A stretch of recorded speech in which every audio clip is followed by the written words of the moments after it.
اعوذ باللہ من الشیطان الرجیم، بسم اللہ الرحمن الرحیم۔ صرف اسد اسرائیل علیہ السلام کو موت کا فرشتہ کیوں مقرر کیا گیا؟ قرآن پاک کی سورۃ سجدہ میں اللہ تعالیٰ ارشاد فرماتا ہے، آپ فرما دیجئے کہ تم کو موت کا فرشتہ موت دیتا ہے جو تم پر مقرر ہے، یہاں تک کہ جب تم میں سے کسی کی وفات کا وقت قریب آ جاتا ہے تو ہمارے فرشتے اس کو موت دیتے ہیں اور کوتاہی نہیں کرتے۔ حضرت عائشہ رضی اللہ تعالیٰ عنہا سے روایت ہے کہ رسول اللہ صلی اللہ علیہ وسلم نے فرمایا کہ ملائکہ کو نور سے پیدا کیا گیا اور انہیں ملائکہ میں سے اللہ کے ایک مقرب فرشتے اسد اسرائیل علیہ السلام ہیں جن کو ملک الموت بھی کہا جاتا ہے۔ ایک اور روایت کے مطابق دنیا کا نظام 4 فرشتوں کے سپرد ہے، جن میں اسد جبرائیل علیہ السلام کے سپرد لشکروں اور ہواؤں کا کام ہے، اسد میکائیل علیہ السلام کے سپرد بارش اور نباتات کا کام ہے۔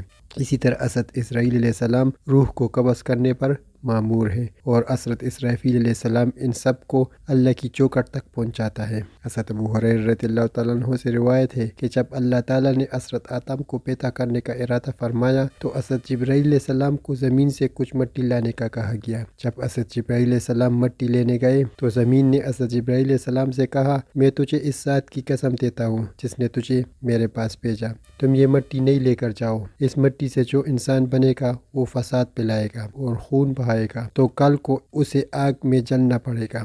یہ سن کر اسد جبرائیل علیہ السلام اللہ کی بارگاہ میں پہنچے تو اللہ نے دریافت کیا، مٹی کیوں نہیں لائے؟ تو اسد جبرائیل علیہ السلام نے زمین کا جواب سنایا اور کہا کہ اے اللہ، جب اس نے آپ کی عظمت کا واسطہ ڈالا تو میں نے اسے چھوڑ دیا، تو اللہ تعالیٰ نے حضرت اسرافیل علیہ السلام کو بھیجا تو ان کے ساتھ بھی یہی معاملہ ہوا، پھر میکائیل علیہ السلام کو بھیجا گیا تو ان کے ساتھ بھی یہی معاملہ ہوا، تاکہ ملک الموت یعنی حضرت اسرائیل علیہ السلام کو بھیجا گیا۔ جب زمین نے اسرائیل علیہ السلام کو بھی یہی جواب دیا تو آپ نے فرمایا، اے زمین، جس ذات نے مجھے تیرے پاس بھیجا ہے وہ تجھ سے زیادہ و فرما برداری کے لائق ہے، تو میں اس کے حکم کے سامنے تیری بات کیسے مان سکتا ہوں؟ چنانچہ آپ نے زمین کے مختلف حصوں سے تھوڑی تھوڑی مٹی لی اور اللہ کی بارگاہ میں حاضر ہو گئے تو اللہ نے حضرت اسرائیل علیہ السلام کو حکم دیا، کیونکہ تم یہ مٹی لے کر آئے ہو تو ان کی جان بھی تم ہی قبض کرو گے۔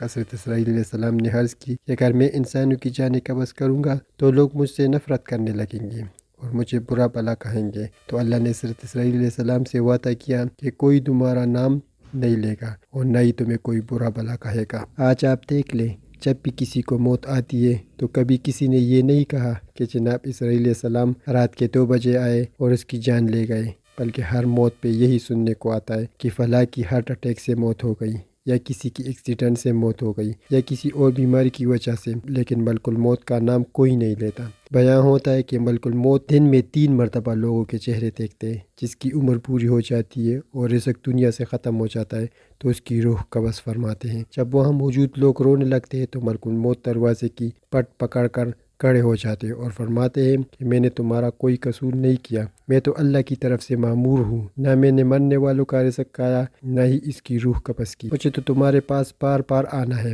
حضرت حسن رحمۃ اللہ علیہ فرماتے ہیں کہ لوگ اگر اس فرشتوں کو دیکھ پائے اور اس کا کلام کو سن لیں تو میت کو بھول کر خود اپنے آپ کو رونے لگ جائیں۔ ایک اور حدیث کے مطابق حضرت ابراہیم علیہ السلام ایک روز اپنے گھر میں تشریف فرماتے ہیں کہ اچانک گھر میں ایک خوبصورت شخص داخل ہوا۔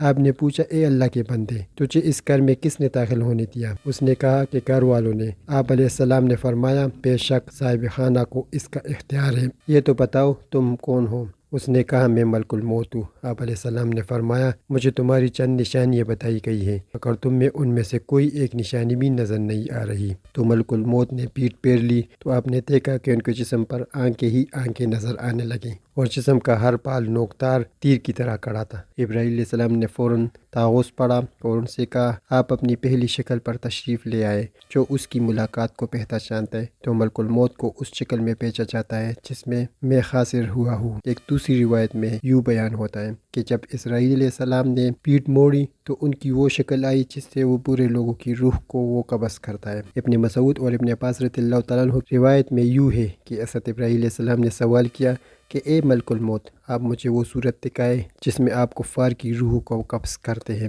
تو ملک الموت نے کہا کہ یہ آپ کی طاقت سے باہر ہے۔ تو ملک الموت نے وہ صورت دکھانے شروع کی اور فرمایا کہ آپ اپنا منہ موڑ لیجئے۔ آپ جو دیکھا تو ایک سیاہ شخص ہے، سر میں آگ کے شعلے نکل رہے ہیں اس کی جسم سے پال کی بجائے تیر اور منہ سے آگ نکل رہی ہے۔ یہ حال دیکھ کر آپ پر عیشی طاری ہو گئی۔ اس کے بعد آپ نے ملک الموت کا دیکھا تو وہ اپنی شکل میں موجود تھے۔ آپ نے ملک الموت سے کہا کہ اگر کفار کو محض تمہاری شکل ہی دیکھنے کی تکلیف برداشت کرنی پڑی تو یہ ان کے لیے بہت بڑی تکلیف ہے۔ آپ ذرا یہ بتائیں کہ مومن کی روح کس طرح قبض کرتے؟ ملک الموت نے کہا کہ ذرا منہ پھیر لیجئے۔ آپ علیہ السلام نے منہ پھیر کرتے کہا تو آپ کے سامنے ایک حسین نوجوان کھڑا تھا جس کے کپڑے سفید تھے اور جسم مہک رہا تھا۔ حضرت ابراہیل علیہ السلام نے یہ منظر دیکھ کر فرمایا کہ اگر مومن کو آپ کی دیدار کی دولت ہی نصیب ہو جائے تو اس کے لیے یہی کافی ہے۔